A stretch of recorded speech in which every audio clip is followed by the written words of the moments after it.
殿下，臣方才不知怎么惹得任大人生气，对我出剑。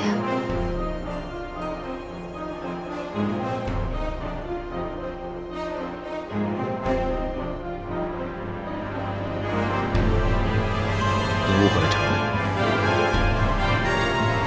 我深知任安乐的为人，他不会随意出手伤人。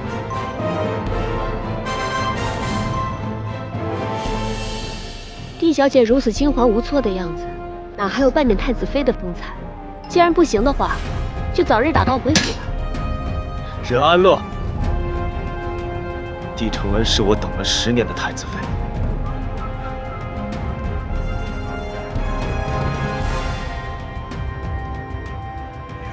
谁也无法改变我的心意，谁也不能将你轻易砍低。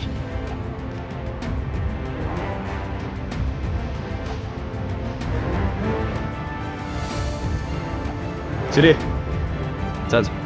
是。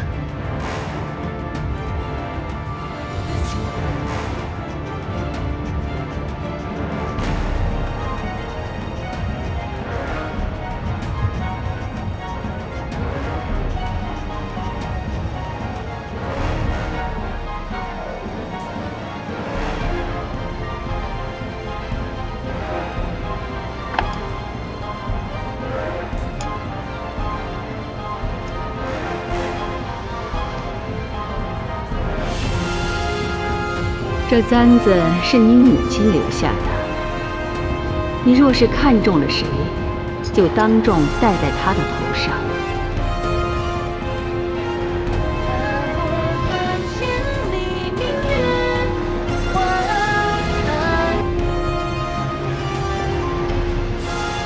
你是大晋太子，那我救了你，岂不是挣了个太子妃之位？我已有婚约，你非他不娶。非他不娶。你不同意我见过的任何一名女子，你和子安一样，都不会违背自己的心意。如果不是安乐如此贴心的话，太子殿下如何会忘了等了10年的弟子缘，移情于安乐呢？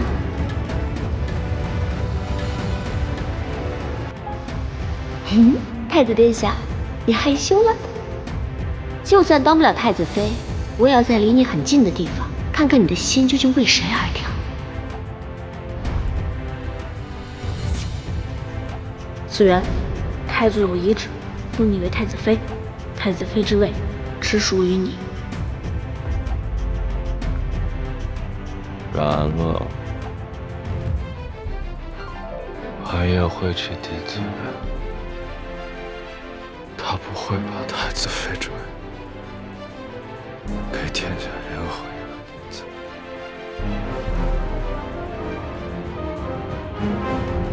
哪怕他对别人动了心。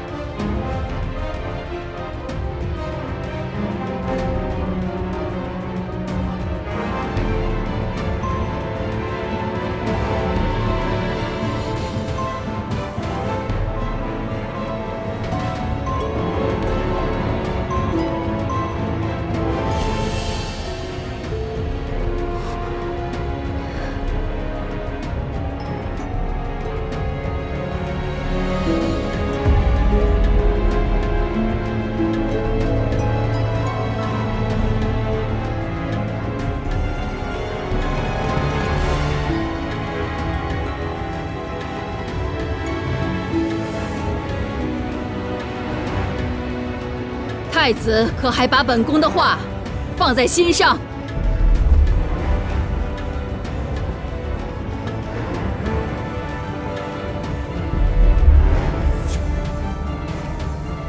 参见陛下，皇祖太后娘娘。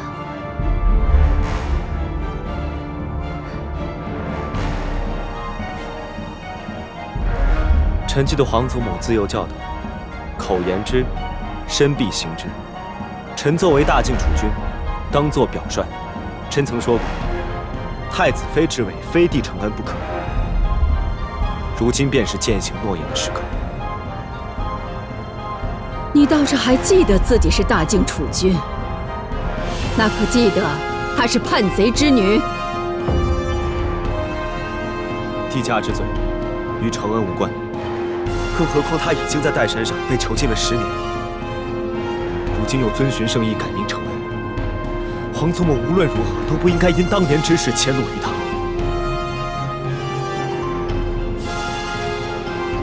在我面前做小伏低，转头在这里耍弄心机，魅惑太子，好一个帝家后人！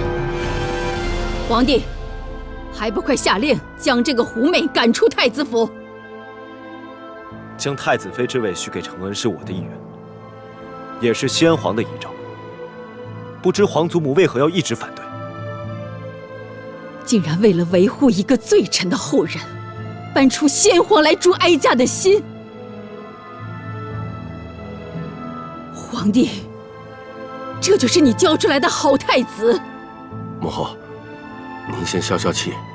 朕听说帝承恩在岱山上时，每日抄写佛经，为你我祈福，而且入京后也算是乖顺恭敬，或许并不似您想的那。皇帝，难道你也将旧时忘得一干二净，被这个帝家女的花言巧语给蛊惑了吗？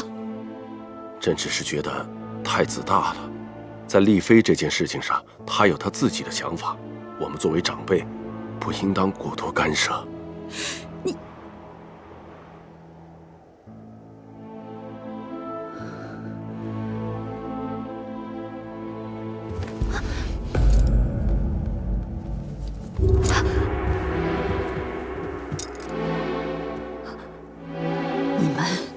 你们尽管胡闹，只要我还是大靖的太后一日，帝家女就绝不可能入太子府。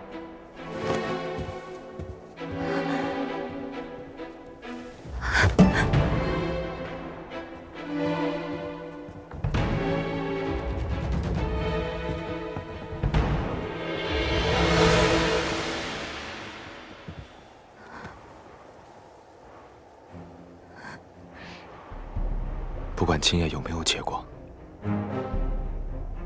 这场宴席都是为你而生。太子妃之位，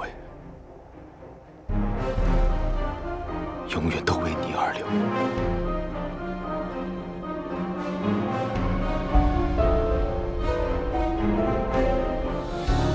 注定只会昙花一生，转身隐藏那眼底的情说。纵然遗憾成往，难负几多惆怅。身背所求，月夜凄凉。奈何思念忘，爱只剩个天涯海浪。水天相拥不过是美梦一场。如断线又回响，心底藏住不到的对方。谈情长爱恨怎可随意。雪下这么大，还不走快一点？陆明熙，你方才是没见着，我在晚宴上，我的剑、寒夜都被我迷住了。你现在哪里还有大理寺卿的气势？那可不是，我方才为难帝承恩的时候，气势非常足，所有人都被我给唬住了。我知道，你做任何事我从来都不担心。但是我问心有愧。对寒夜还是帝承恩？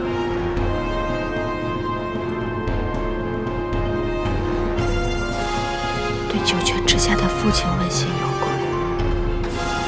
寒夜拿出簪子那一刻，我竟还期待着他会将簪子别在我的发间。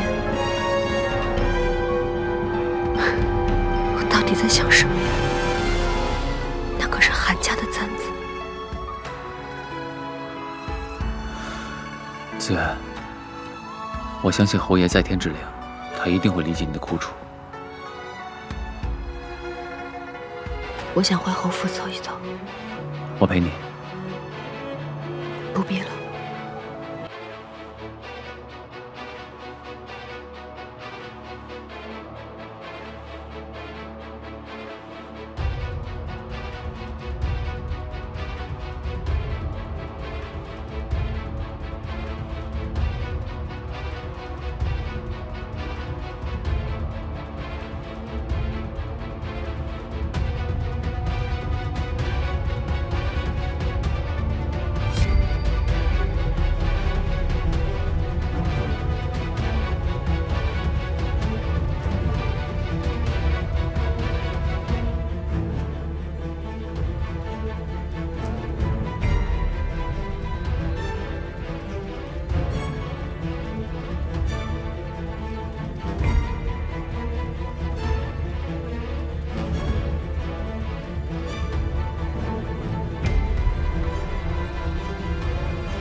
好大的雪，等明天醒来，整个京城都会白茫茫一片，不会留下任何痕迹。你说这雪再下得大一点，能盖住静安侯府门前的血迹？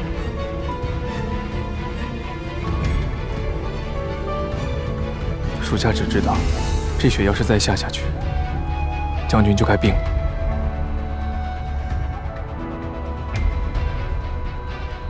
您快进屋吧。这帝家女处心积虑要嫁入韩家，一定是在筹谋如何卷土重来。帝臣入选太子妃，一是太子以太祖的遗诏相逼，二是我这个做父亲的，就算是费尽了心力，也无法阻止他，弃他而另娶，不得已才只能迎其下山。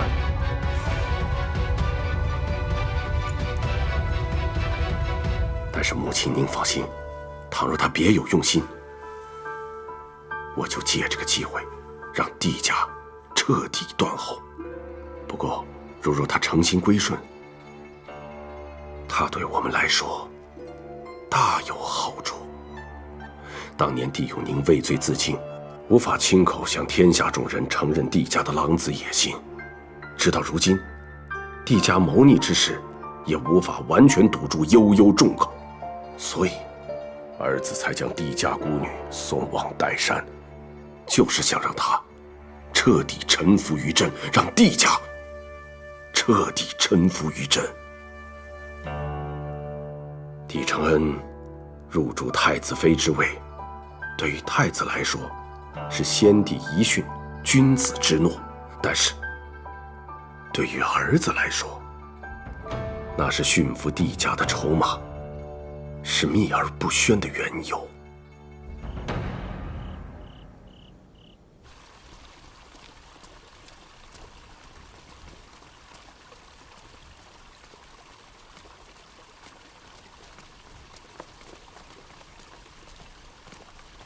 小侯爷，站住！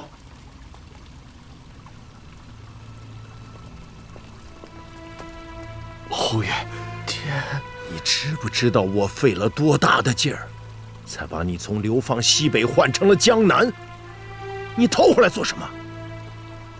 说呀！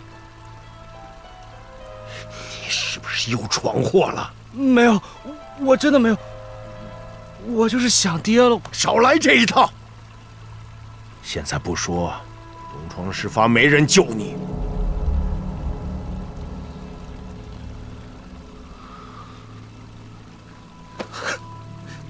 爹，我错了，我真的错了，求您帮我！现在只有您能帮我了，爹。发生了什么？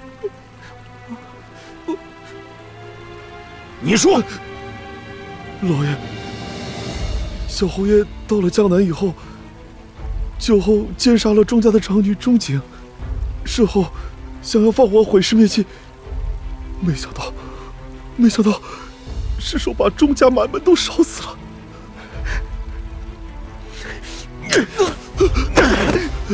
爹，求求你救救我！救救我！我只是喝醉了，一时糊涂啊！怎么全家怕都要受此牵连？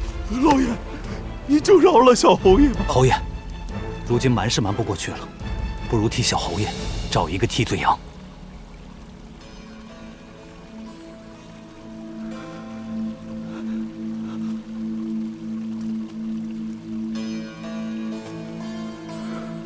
查明钟家情况，以便见机行事。是。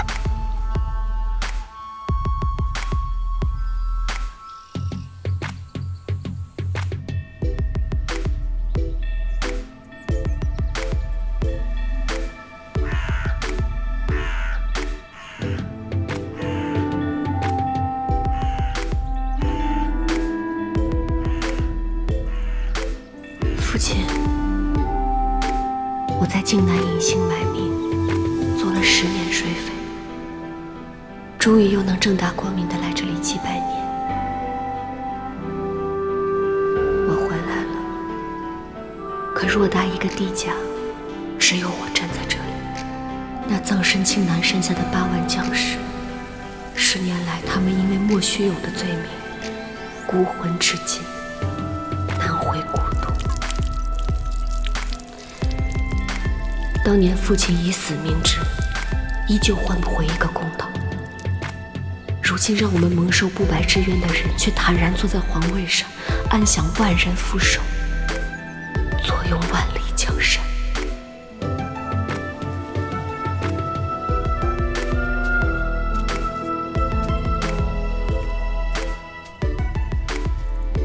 父亲，我定会还帝家一个清白。定会让韩家亲口在全天下人面前认错，让8万将士有安魂之地。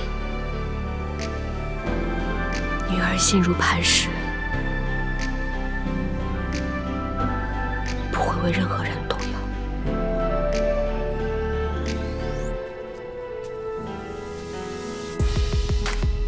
安洛，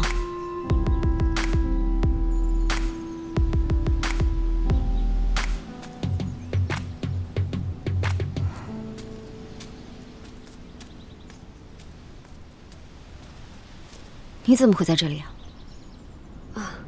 听闻选妃宴那日是靖安侯的忌日，我心中颇为感慨。靖安侯可是民间的传奇，我虽未见证过他生前的风采，但今日在此祭拜，也能聊表钦佩之情。传奇？是啊，帝家军骁勇善战，却在一夜之间倾覆。靖安侯作为统帅，没想到最终自尽身亡，还惨遭全族灭门。对这其中的缘由，民间众说纷纭。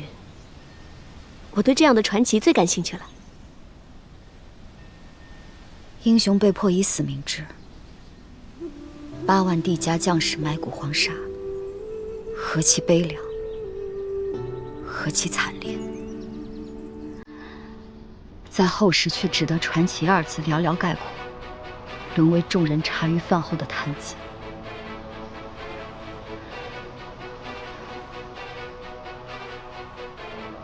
安宁，我对这其中的隐情好像了解的不是很清楚。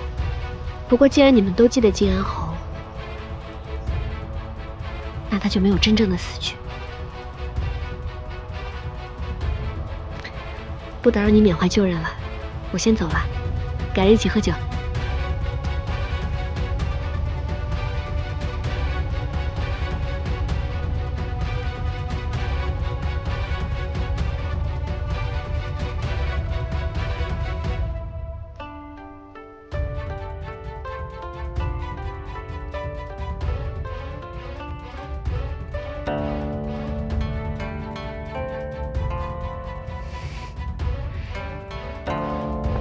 母亲，你没有看到那天晚上太子有多怜惜我，即便是太后发怒，他也要挡在我身前维护我。既然现在有太子殿下的保护，那你大可不必像以前一样谨小慎微，也是时候到靖安侯府走一趟了。我不去。虽然说我在选妃宴上得到了殿下的眷顾，却也成为了不少人的眼中钉。若此时去靖安侯府祭拜，那岂不是授人以柄？但是你可别忘了，让太子殿下怜惜的是你弟子元的身份。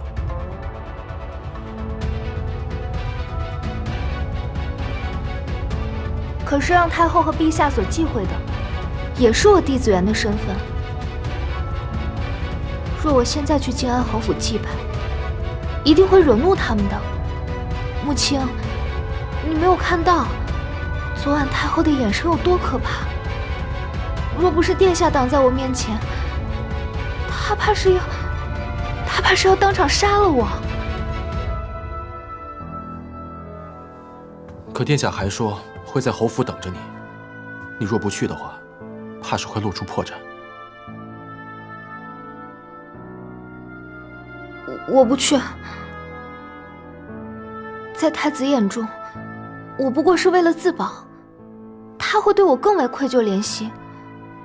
既然不去利大于弊，我为什么要去？我只是担心殿下会起疑。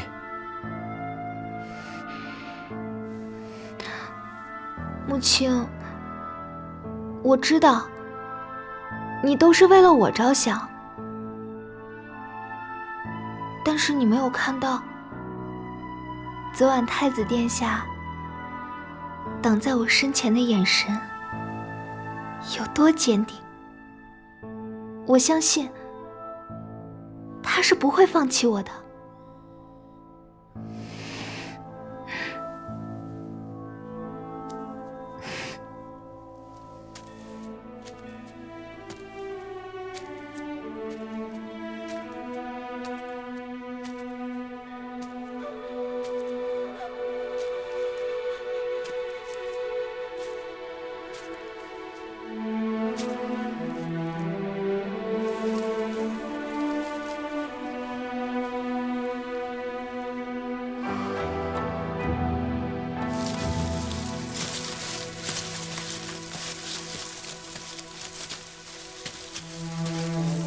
太子哥哥，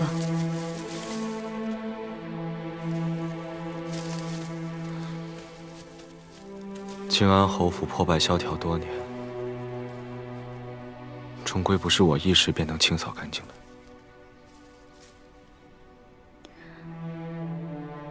子元没有和哥哥一起来吗？他应该是因为生病未愈，所以才无法前来吧。哥哥何必自欺欺人？你我都知道，他是明哲保身，为了坐稳太子妃之位才不来。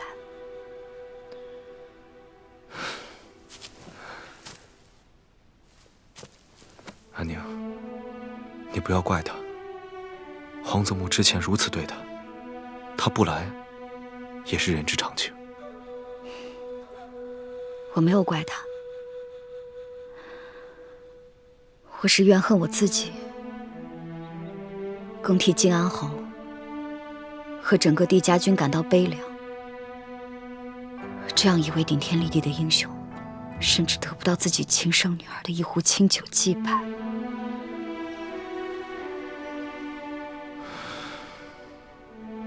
靖安侯和帝家军一样，都曾为我大靖浴血奋战，都是顶天立地的英雄。不过10年前的旧事，终归是因为帝家谋逆。安宁，你当年何其年幼，又何其无辜，这份愧疚，不应该由你来承担。我一点都不无辜，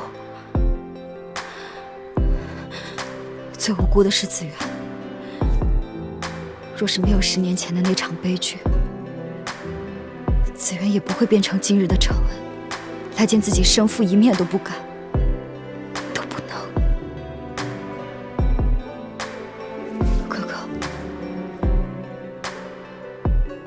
韩家一手毁了子元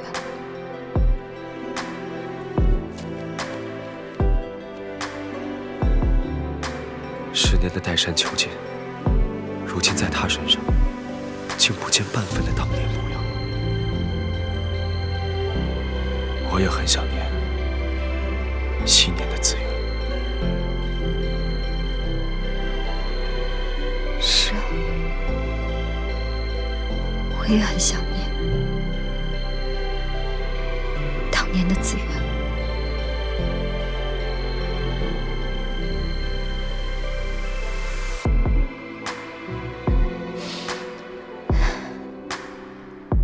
过紫渊没来，我方才碰到了另一个人。骆明熙也来了。是安乐。你可知我看到安乐的时候在想什么？我在想，若是当年紫渊没有被送上岱山，他如今会不会也活得这般恣意坦荡，潇洒行走于天地间？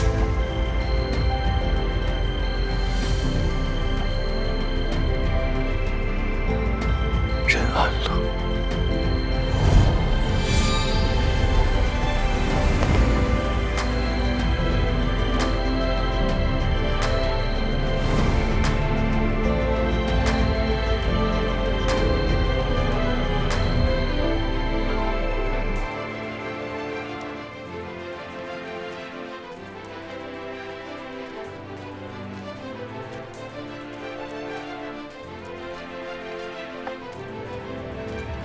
击败回来，思绪可有平静些？帝家现在如此的落魄，能够为帝家平反的只剩我一人，这样我更要心无杂念，才能够复仇成果。你说的杂念，是指寒夜吗？是。我没有办法欺骗我自己，说昨晚我所说的一切都是因为酒后胡言。寒夜，我确实是为他动心了。可是我心里也很清楚，比起儿女情长，更加重要的是帝家的8万孤魂。所以，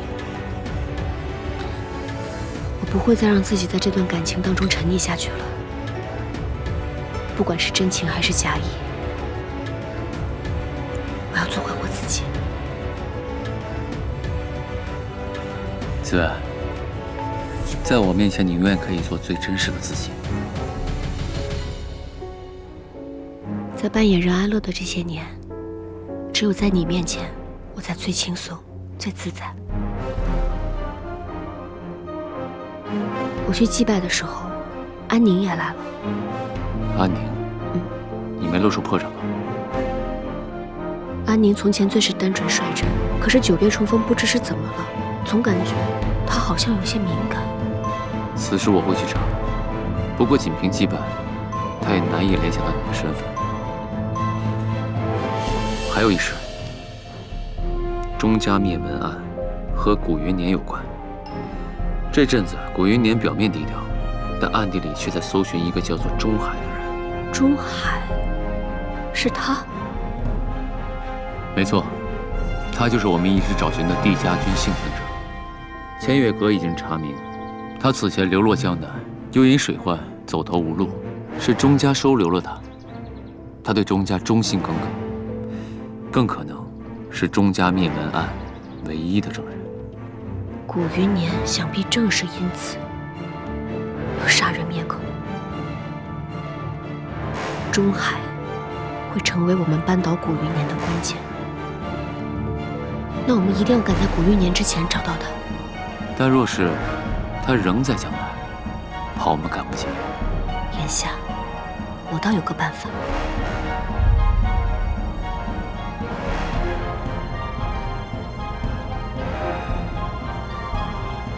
太子殿下请。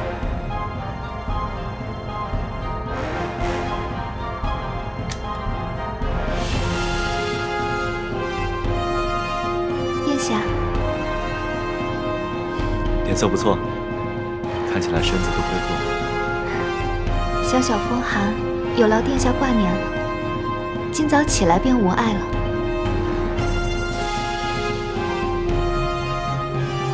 你在练字？我闲来无事的时候，写了些诗词，殿下见笑了。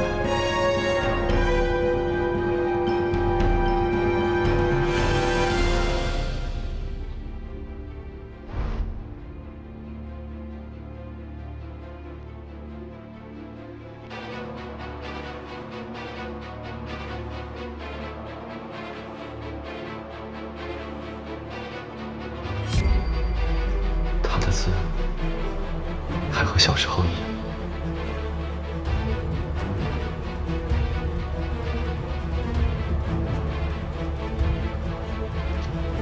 还记得你以前为侯府题字，闹出了风波，为此我还被陛下训斥过，你可还记得？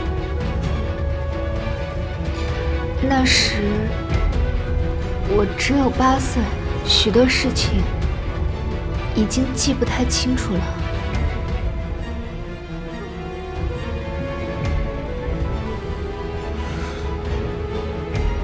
时候不早了，我该走了。殿下好不容易来一趟，不跟承恩多待一会儿吗？你病体初愈，要好好歇息。殿下，殿下啊！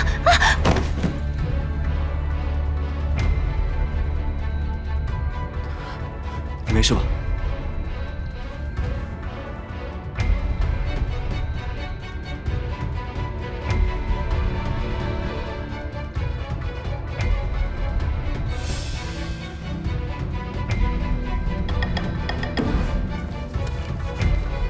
你看我写的，你帮我拿着。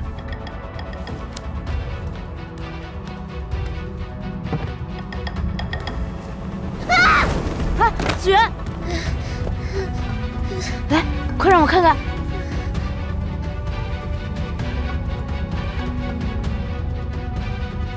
殿下，殿下，您怎么了？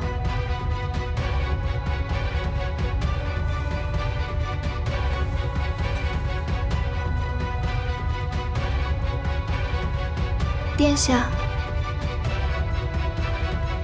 我没事，想起来我还有些公事要处理，改日再来看你。殿下是不是心依任大人？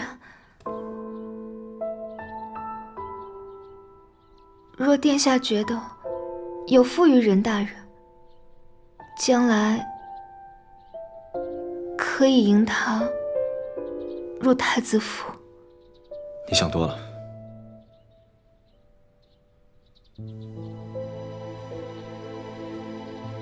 任安乐乃当朝重臣，国之柱石，我不会将他引入太子府。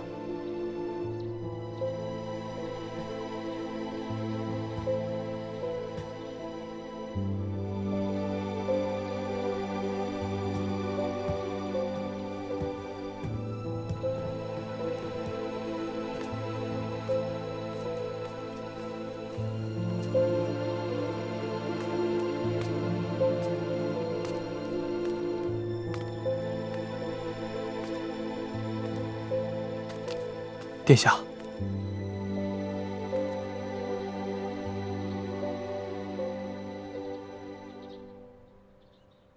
你可相信，10年改变的不只是一个人的脾性，甚至连身上的伤疤都荡然无存。属下只知道，世事无常，人心莫测。你立刻派人去调查，岱山上这10年到底发生了什么？是。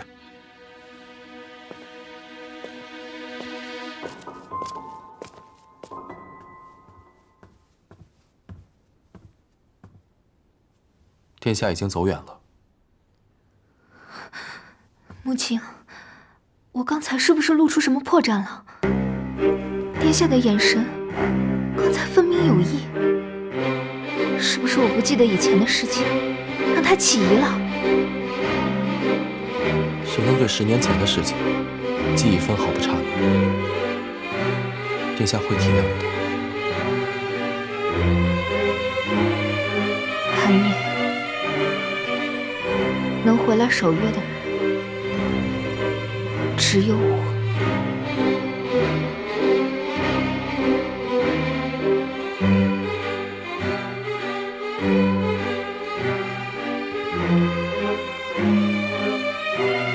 晋安侯戎马一生，可短短10年，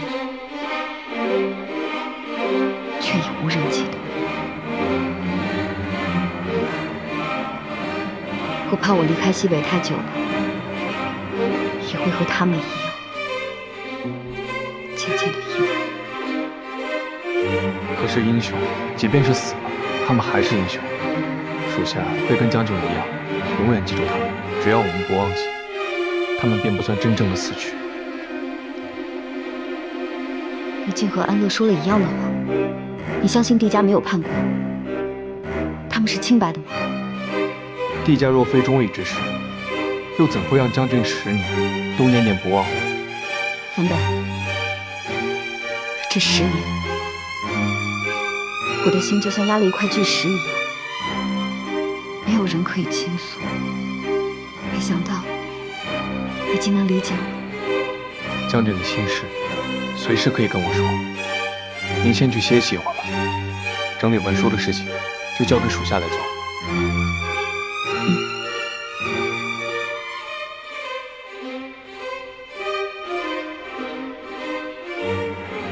早上才见过，现在又把我叫过来，你还越发记挂我了。找你过来是有重要的事。我知道啊，帝承恩的事。可是目前传来什么消息？帝承恩在寒夜面前露出了破绽。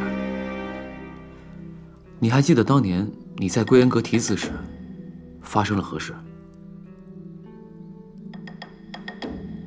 我7岁那年在归元阁题字，不小心从书房上面摔了下来，当时在肩膀处受了不轻的伤，虽是请了宫中最好的御医，但还是留下1道半寸的疤。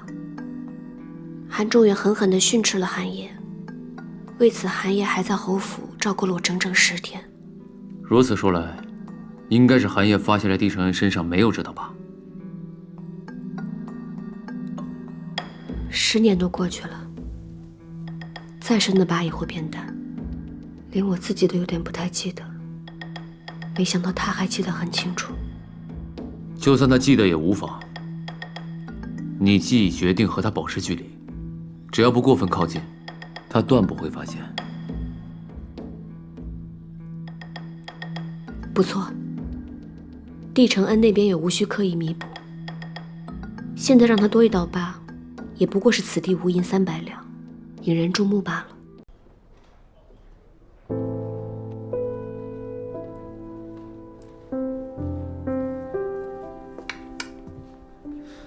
殿下若想对弈，换我便是，何必自己为难自己啊？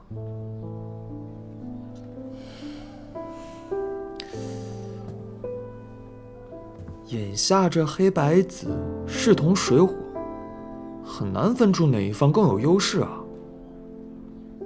殿下是希望黑子赢还是白子赢啊？观其不语。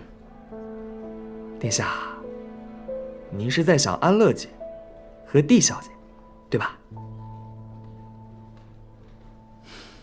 说正事。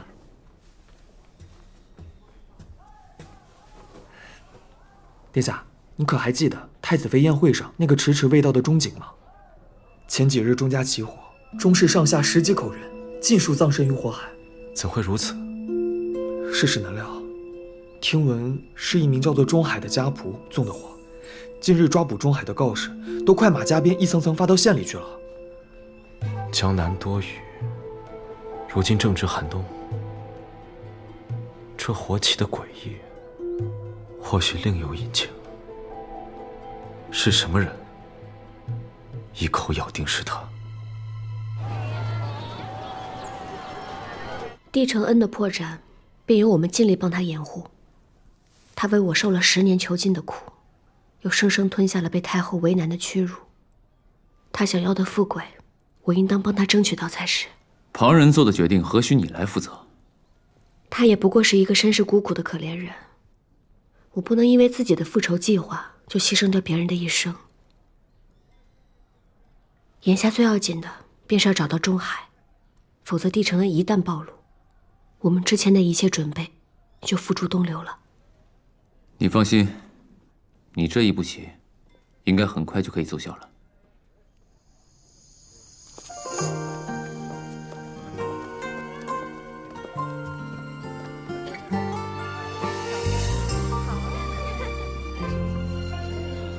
你可知我看到安乐的时候在想什么？若是当年紫渊没有被送上岱山，他如今会不会也活得这般恣意坦荡，潇洒行走于天地间？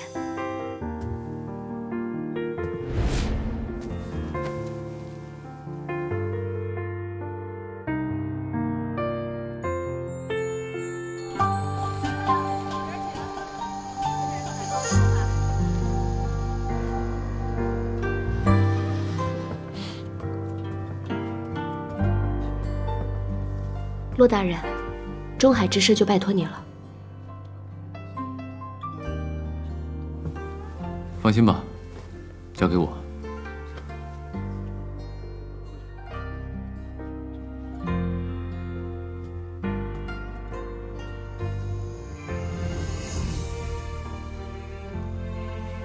太子殿下既然来了，就进来喝杯茶吧。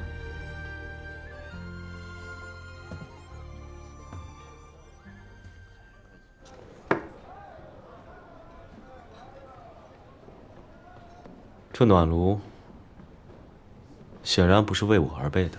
太子殿下前呼后拥，何须臣为你准备这些？你与任安乐都知晓中海之事，私下商量，为何不告知我？太子殿下贵人事多，我与任大人身为臣子，当然要为殿下分忧啊。可既是讨论公务，为何不在大理寺，就来凌香楼见面？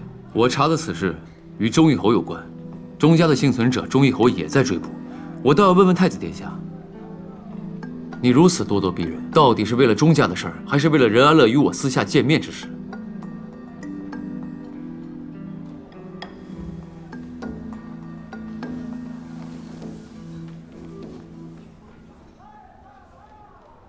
罗明熙，我今日去见了帝承恩，看见了他写的字，和8岁时的笔锋极为相似。他的字张扬锋利，字如其人，想必殿下应该比我更熟悉。可是，过了10年，早已成人的紫渊为何还会是幼时比例，毫无前兆？我想是因为这10年岱山孤苦，他也无心练字吧。他的字与昔年无异，为何脾性却完全不一样？甚至殿下，臣要提醒您，无论您在怀疑什么，凡俗之情离皇家总是最远。你该时刻记得，到底该守护谁，该放下谁。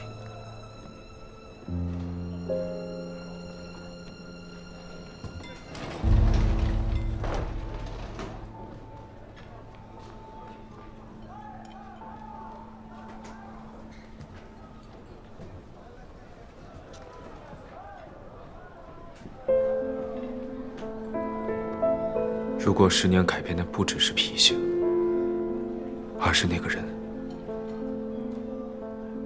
如果我许诺错了人，又该如何？就算你许错了人，已经做出的决定便是覆水难收。哪怕你后悔了，但你身为太子，就该履行自己的诺言。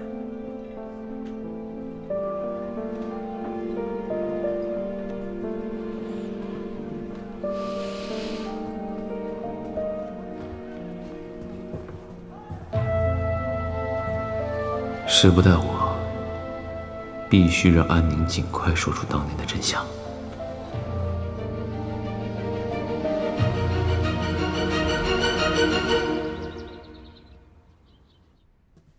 小姐，我发现钟海的行踪了。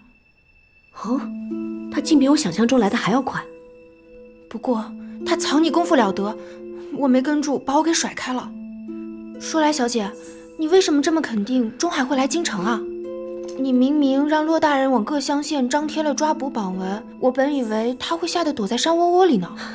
这个钟海既是义士又是忠仆，他胸有不平，绝对不会忍气吞声，苟活于世。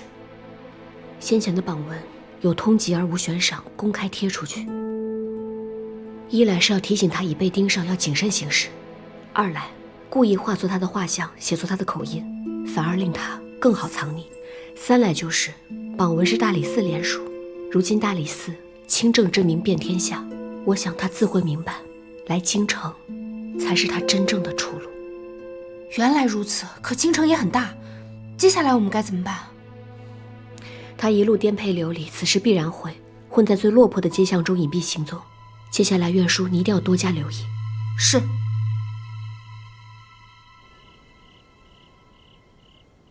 什么？钟海入京了，你们却还没有抓到他？家里养的府兵真是一群废物！都是因为你，是你将全家推入了火坑，还有脸在这儿怨天怨地呢。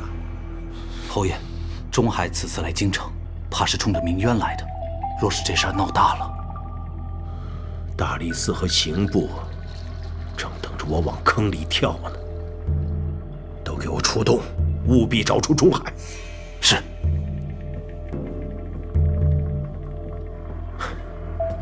一天抓不到钟海，便有可能东窗事发。过了年，你给我离开这个家！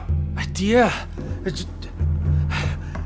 这钟海若是真像你们所说的前来鸣冤，那我失去了谷家的庇护，岂不会被当成要犯通缉？我不能将全家的性命系在你的身上，此事由不得你。哎呀，爹！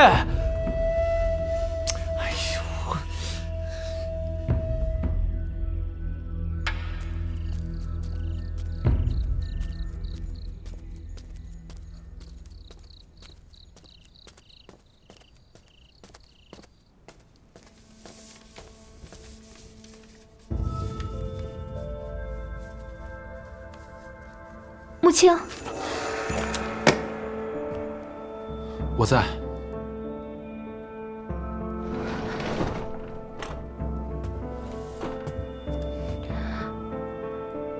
我要沐浴了，你去帮我准备热水吧。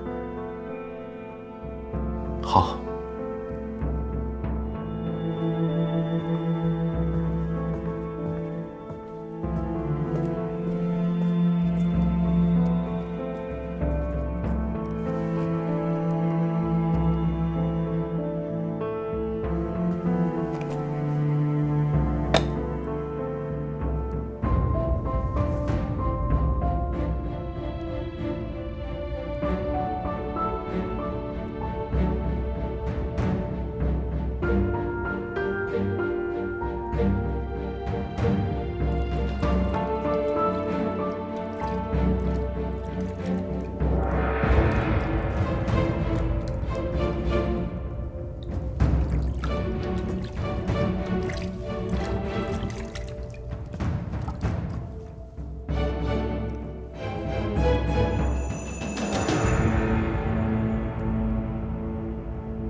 水已经备好了。你冬天身体弱，我在水中加了些艾草，可以避免寒气入体。母亲，这些年你对我的关照，都是真心的吗？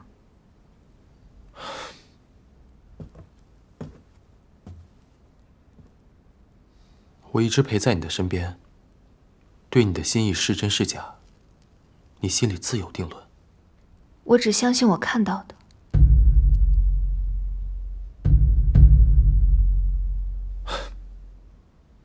好了，水要凉了。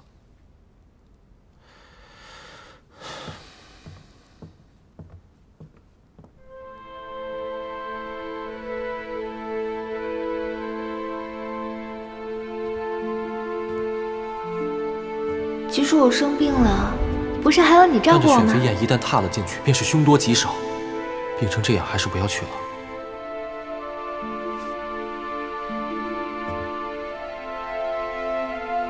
母亲，你会一直站在我身后的，对吗？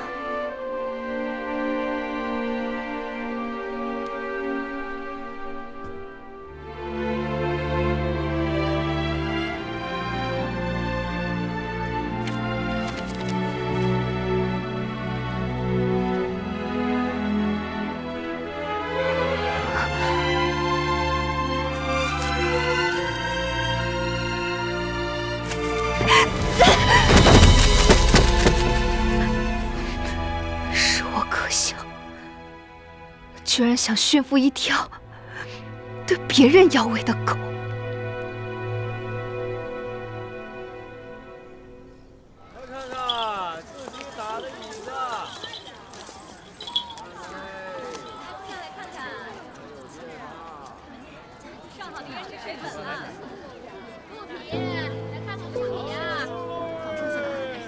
殿下可要接吻喽！这下我看你怎么接。长官就对不住了。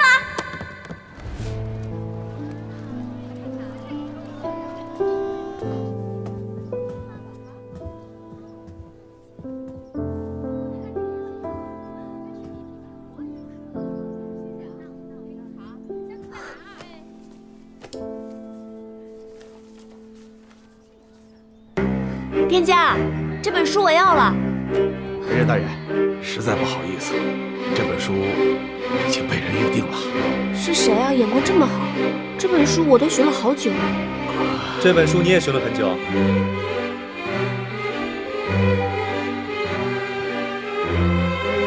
以前紫园练剑总比不过我，他听闻只要得到这本书，便能所向披靡，于是日日吵着靖安侯给他寻来。我为了讨他开心，这本剑谱我学了10年。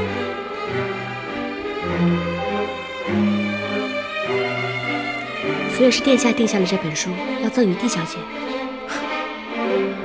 后来经人证实，这本剑谱里不过是一些华而不实的招数。10年过去了，江湖传闻早已面目全非，而紫园也变得不再那么喜欢西剑。我买下此书，不过是为了给自己添一份念想。殿下10年惦念，能够寻得弟子缘，安乐也为殿下高兴。所以，你可是又要与我争抢这本书？这次我可不会手下留情，让你横刀夺爱。殿下不必手下留情，我是臣子，你是君，哪有臣子与君相争的道理？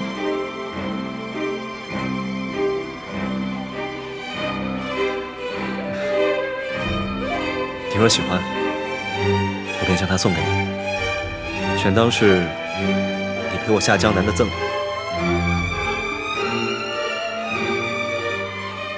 臣陪殿下下江南，乃是我身为大理寺卿的职责所在，殿下不必内心有所亏欠。但既是殿下所赠之物，我不得不收。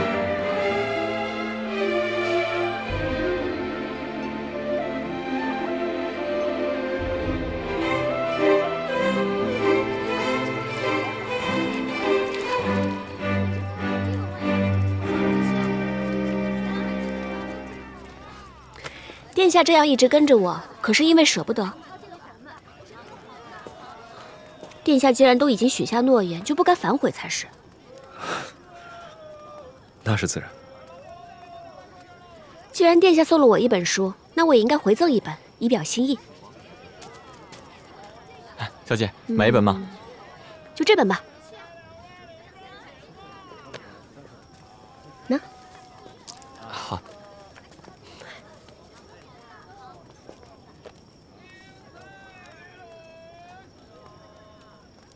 望殿下跟帝承恩如书中所说，可以姻缘美满，白头偕老。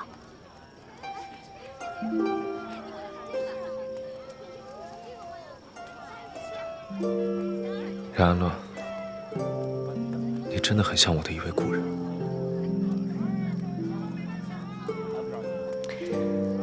安乐不是什么故人，也不是别人。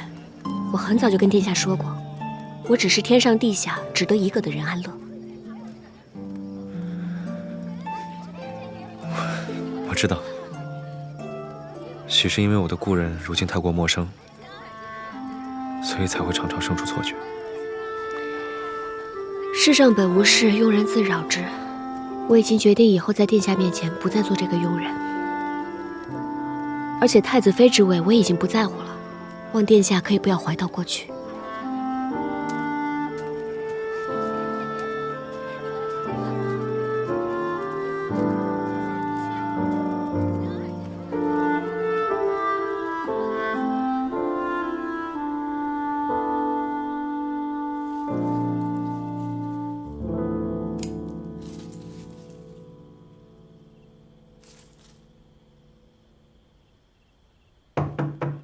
相爷，进。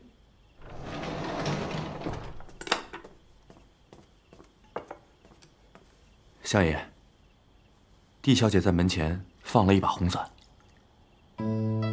哦，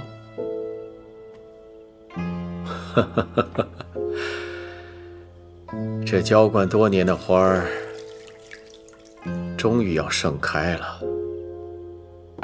希望这帝家的后人没有让我失望。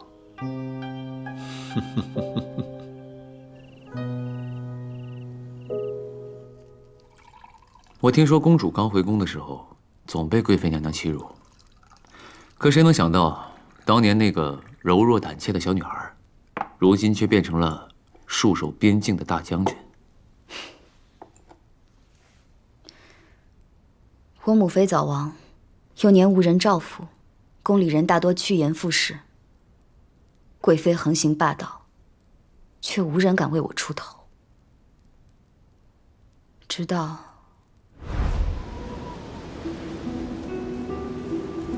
贵妃娘娘，安宁乃是大靖长公主，太后可罚，陛下可罚，你不能罚。你，安宁，我们走。是紫渊教会了我何为天助自助者。可上天却欠她一个公道。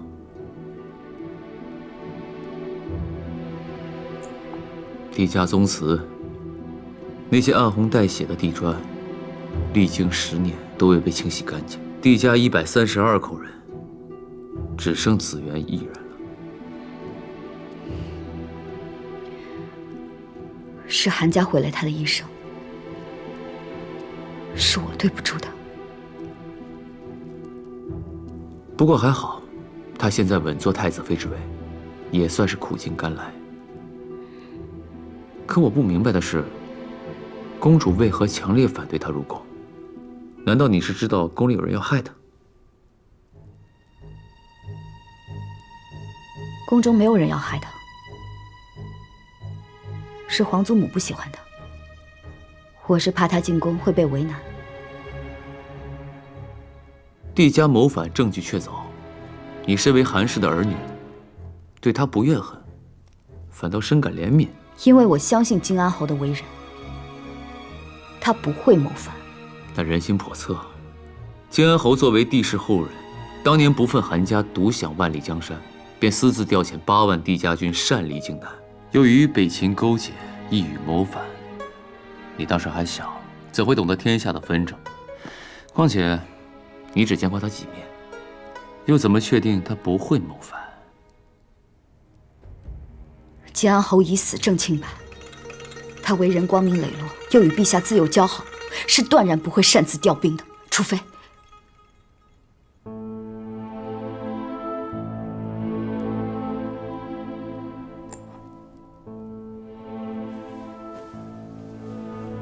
公主可知道，当年帝家8万将士是如何被坑杀的吗？巨石滚滚，万箭齐发，那些将士还来不及呼喊，变成了模糊的血肉。青南山下漫漫黄沙，千里之内全部都被染成了红色。你能想象那画面有多么的惨烈？够了，别说了。公主辗转难眠之时，耳边可会响起那首安魂曲，眼前可会浮现那8万将士被残杀的画面。我让你别说了。将军，你没事吧？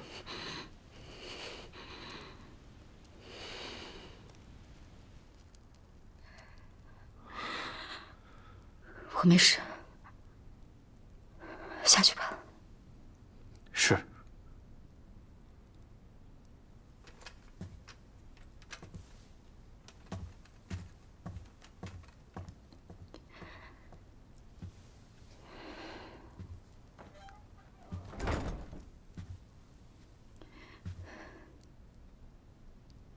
金安侯之所以调兵，是因为收到了一封与陛下字迹相仿的密信。那封信是谁寄的？公主，我相信你跟我一样，都不希望紫渊出事。可如今只有你能救他，还殿下一个清白。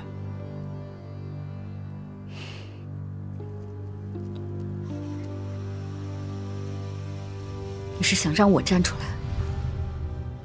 将真相公之于众？是。洛明熙，我是大晋的公主。帝家8万将士的冤魂，你们韩家欠他们一个公道。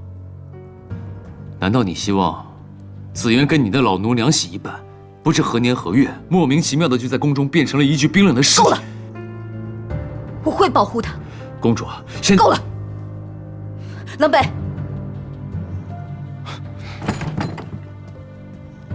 宋柯，骆大人，将军累了，需要歇息，请您即刻离开。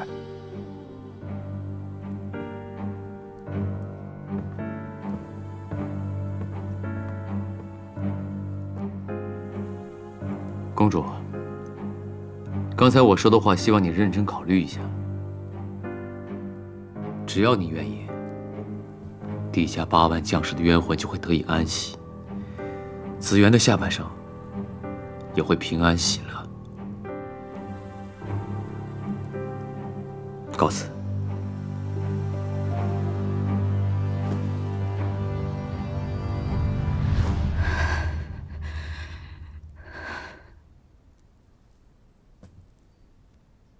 这冬天冷的，就像帝家罹难那天，我想回西北了，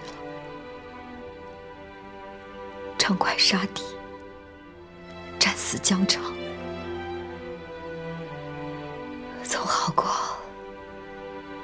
这里的人心叵测。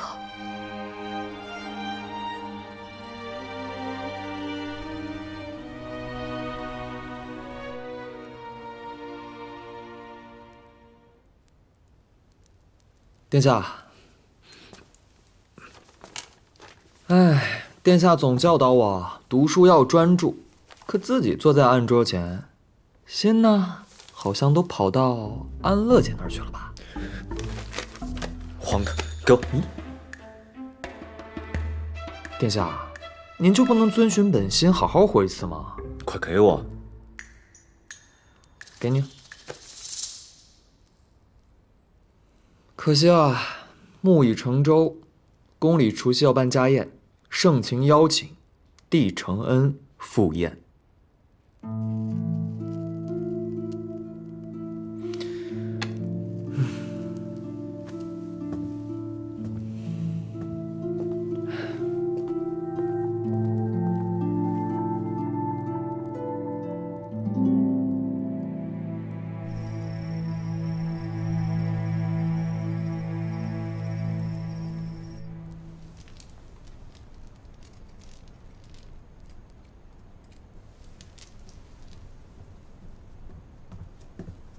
太后娘娘，今年除夕夜的家宴名单定下来了。年年都是这些人，吩咐下去，让他们准备便是。太后娘娘，今年家宴，帝承恩也会出席。什么？这是陛下亲口定下的名单。皇帝？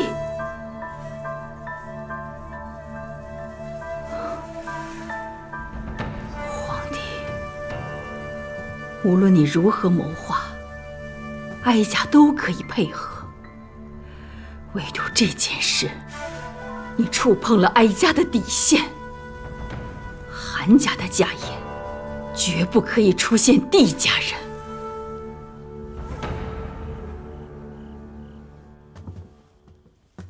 这么晚了叫我来，什么事？属下想问问。殿下的计划进行得如何了？我已拿到情报，你的帝承恩说来怎么样了？帝承恩已有意向与我们结盟，只是要帮他坐稳太子妃之位，还需要殿下助力呀。说，明日的除夕宫宴是我们动手的最佳时机。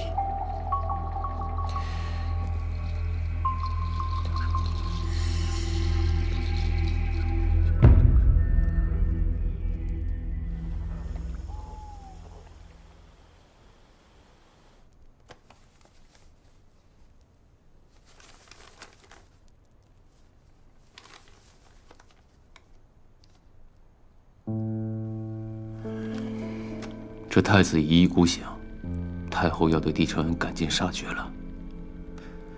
可这宴会毕竟是在宫中，我们的人不好出手。但帝承恩不能出事，救自然不能由我们的人来救。既然公主不肯说出真相，那我们就逼她一把。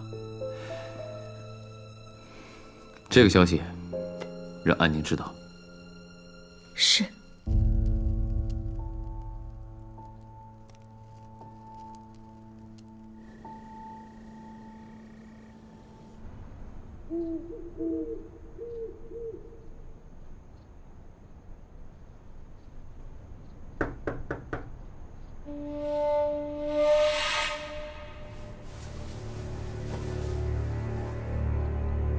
穆青，是你吗？穆青，帝小姐，黄三主人有句话让我转达给您。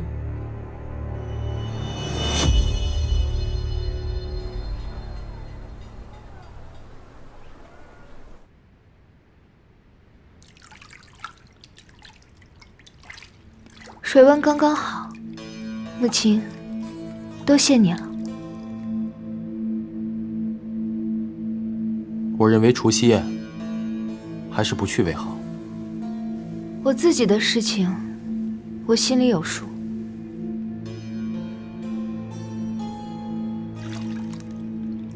太后不喜欢你，此时邀你去，必定不是出于好心。太后的心思我比你清楚，不用你来提醒我。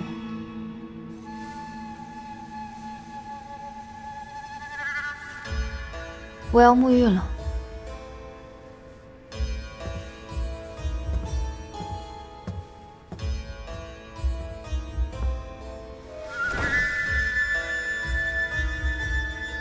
都看着吧，我就要成为太子妃了。小姐，你穿这身真好看，真的吗？真的。哇，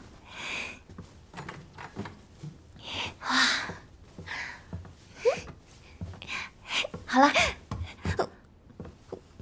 哥哥，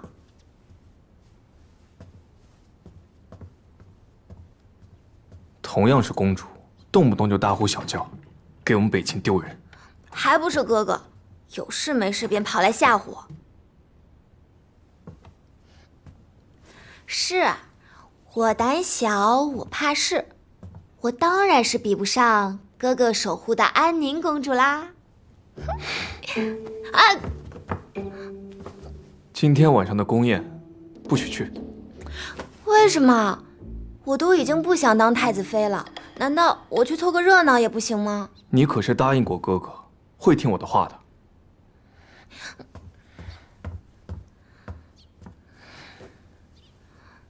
我还想去找安宁姐姐玩呢，哥哥自己能天天见到她，却不让我见。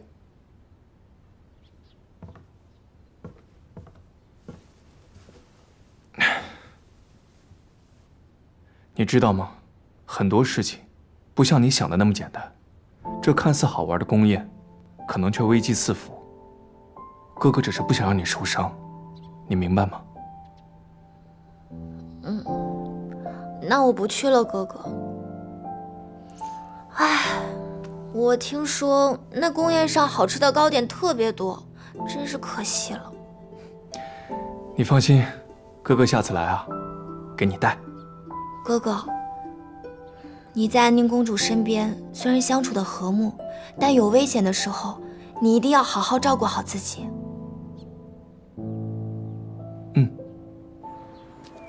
公主，我相信你跟我一样，都不希望自愿出事。可如今只有你能救他，还殿下一个清白。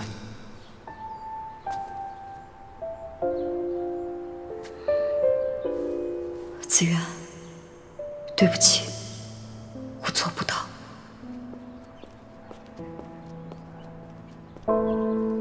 公主，热水已经准备好了。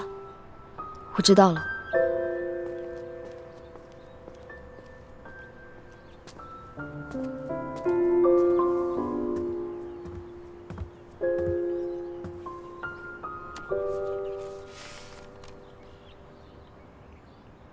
除夕夜宴，帝城恩威。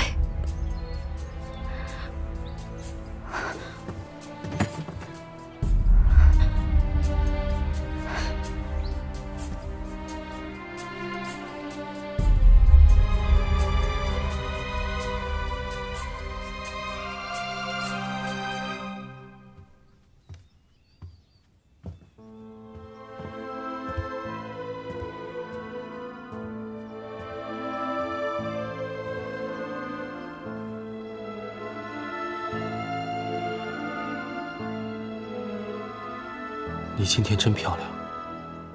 过了今晚，一切都会好起来。今晚的宴会有危险，为什么呀？你要相信我，我所做的一切都是为你好。好，母亲，你说的对。他们都邀请我去赴宴了，还不好吗？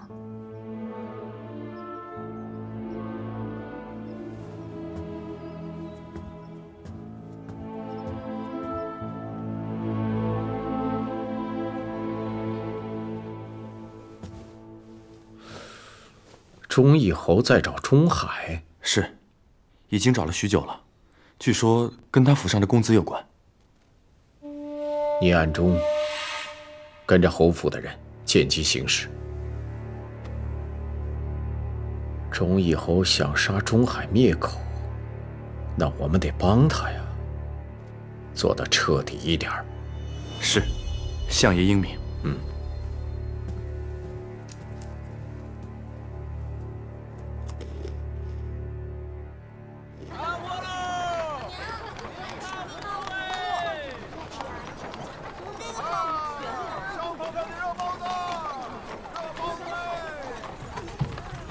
殿下，今儿是除夕，你就不能开心一点，笑一个？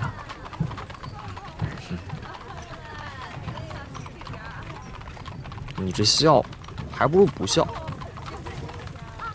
你是不是怕今日在宫宴上，帝小姐会被人刁难？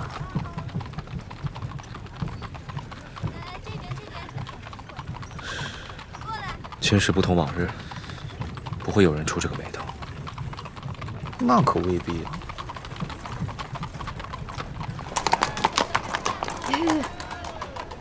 太子哥哥，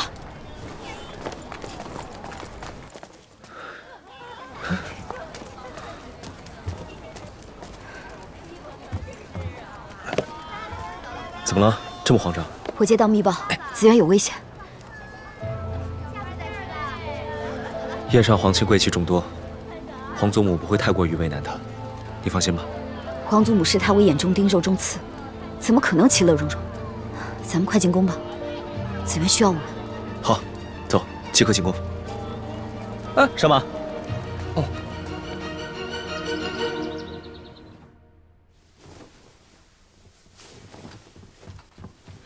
小姐，我找到钟海了。他人在哪儿？五柳间，古云年的人在追杀他。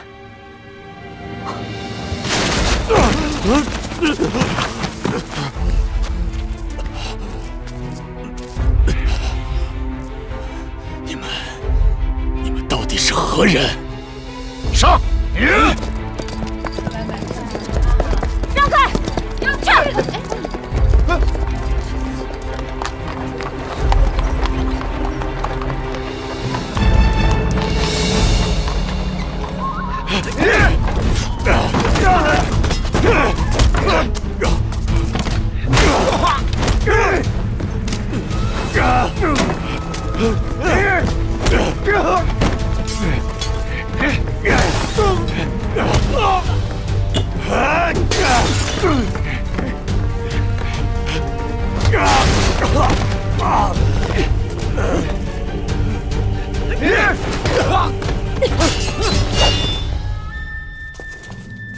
以多欺少，不懂规矩。我今天倒要看看，你们谁敢在我面前带走他！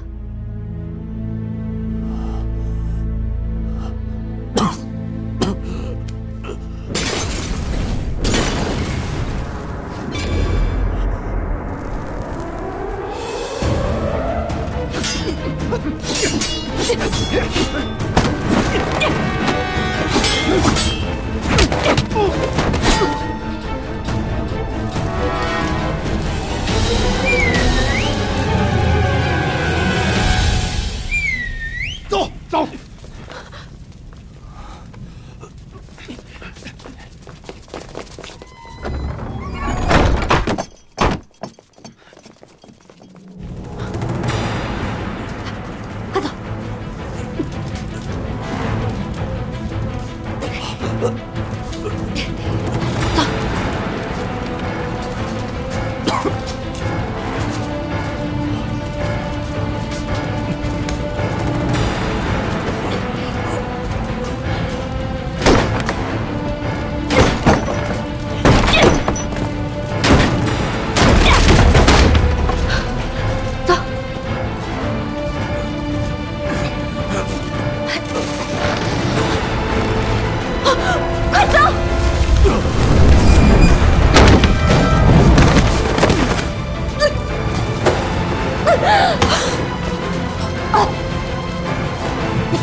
工业快开始了，走啊！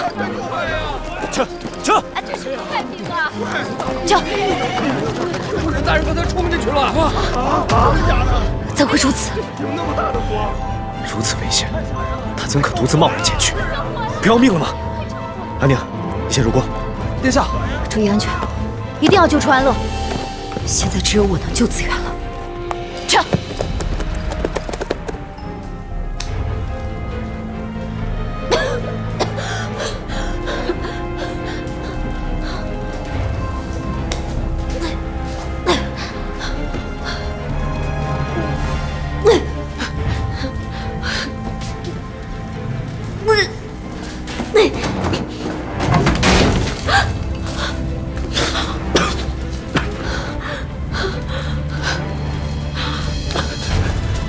你还好吗？马上就你出去。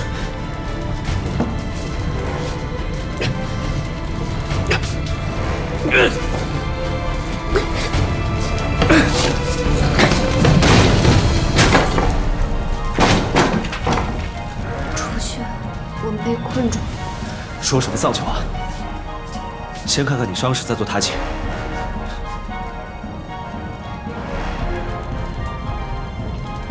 我的伤势可比火势小。